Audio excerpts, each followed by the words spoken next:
প্রকৃতি, নিয়তি কখনোই কারোর সাথে পক্ষপাত করে না।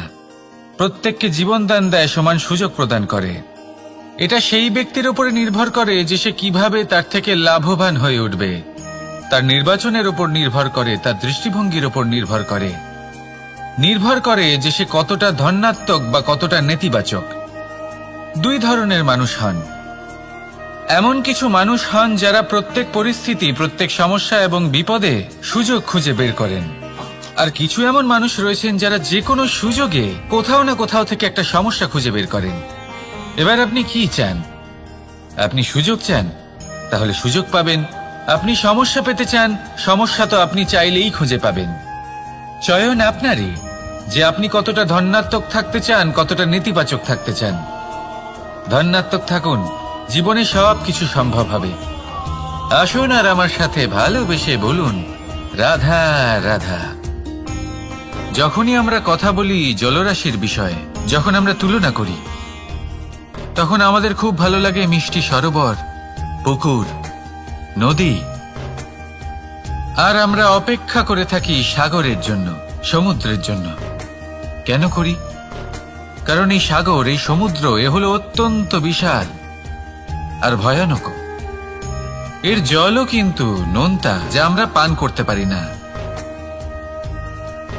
কখনো ভেবে দেখেছেন এই সমুদ্রের অন্তরে এই নোনতা জল, এই নোনতা ভাব, এটা আসে কোত্থেকে? এই যে সমুদ্র, যে প্রবাহমান নদীর থেকে যে খনিজ নির্গত হয়, তার ভান্ডার হলো এটা। সেই খনিজকে নিজের অন্তরে গ্রহণ করে, সেই নোনতা ভাব নিজের মধ্যে সমাহিত করে, আর তারপর সেই নোনতা জল বাষ্পে পরিণত হয়ে ওপরে উঠে যায়, যা মেঘ হয়ে আপনার ওপর মিষ্টি বৃষ্টি হয়ে ঝরে পড়ে। এ হলো সমুদ্রের ত্যাগ, যার জন্য আপনি মিষ্টি জল পান করতে পারছেন, সে নদী থেকেই হোক বা সরোবর থেকে। সেই জন্যই হয়তো সাগর হলো এত মহান। হয়তো সেই জন্যই রত্ন সাগরে পাওয়া যায়। তাই মনে রাখবেন, ক্ষমতা তারই হয় যে ত্যাগ করতে জানে, কোনো বিষকে নিজের মধ্যে ধারণ করে নিতে জানে। তাহলে আপনিও এটাই করুন, এতটাই শক্তিশালী হয়ে উঠুন, আর আমার সাথে ভালোবেসে বলুন, রাধা রাধা। রাজ্য, শাসন, সাম্রাজ্য, সংস্থাপনা, এগুলিকে সফল কখন বলা যেতে পারে? কোনো বুদ্ধিজীবী বলেন তখন, যখন চারিদিকে শান্তি থাকে, কারোর মনে কোনো প্রশ্ন থাকবে না, শঙ্কা থাকবে না। কিন্তু আমার মনে হয় এটা অনুচিত। কোনো রাজ্যের পক্ষে বা কোনো শাসনকালে সব থেকে বড় সংকট তখন আসে যখন সব থেকে বেশি যোগ্য ব্যক্তি বা সব থেকে বেশি বিদ্বান ব্যক্তিও শুধু মুখদর্শক হয়ে বসে থাকেন। মনে প্রশ্ন আসতে থাকে কিন্তু জিজ্ঞেস করেন না, শঙ্কা উৎপন্ন হয় কিন্তু ব্যক্ত করতে পারেন না। এটা খুবই অনুচিত। এই যে প্রশ্ন, তা আসা খুব ভালো। এই প্রশ্ন অকারণে আসে না, কোনো সমস্যার কারণেই আসে। এই প্রশ্নের দ্বারা আপনি সেই সমস্যাগুলি দেখতে পাবেন যাতে আপনি এতদিন অনভিজ্ঞ ছিলেন। আর যত প্রশ্নের নিবারণ আপনি করবেন, ততই আপনার রাজ্য, আপনার শাসন আরো শ্রেষ্ঠ হয়ে উঠবে।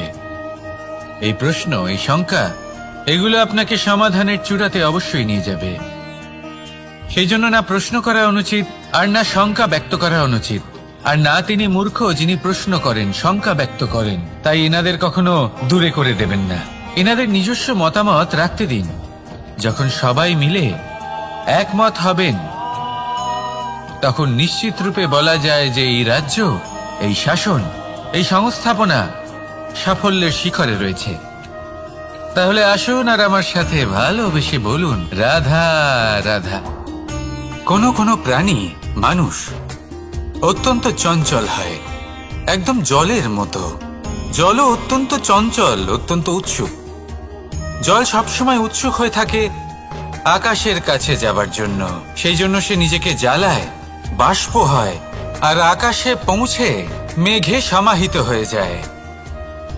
তারপর সেই জল উৎসাহিত হয়ে থাকে যে ও কবে বৃষ্টির ধারা হয়ে মাটিতে ঝরে পড়বে।